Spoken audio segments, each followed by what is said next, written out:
ఈ రోజు నేను డాలస్కి వచ్చాను, టెక్సాస్ స్టేట్. ఇక్కడ మా ఫ్రెండ్ వాళ్ళు ఉంటారు. సో వాళ్ళ ఇంటి దగ్గరలోని లేక్, అదేవిధంగా ఇట్లా పావురాలు ఇవన్నీ ఉన్నాయంట. సో అది చూద్దాము, అదేవిధంగా మీకు కూడా చూపిద్దామనేసి నేను ఇక్కడికి వచ్చాను. నాకైతే చాలా హ్యాపీగా ఉంది, ఎందుకంటే ఇక్కడ చూడండి మనకు దాదాపు 5:30 టైం అవుతుంది సాయంత్రము. సో ఇక్కడ చూస్తుంటే ఎక్సెప్ట్ 2 months అంతా బాగుంటుంది వీరా. ఓన్లీ 2 months జస్ట్ అంతే.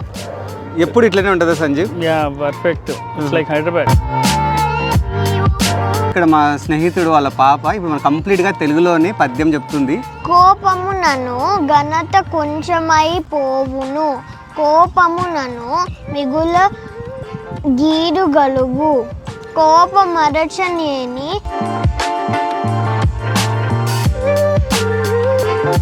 జయశ్విత, ఇప్పుడు ఈ పద్యం పాడావు కదమ్మా, దీని అర్థం భావం తెలుసా అమ్మా నీకు? తెలుసు. చెప్పమ్మా. కోపము వలన మనిషి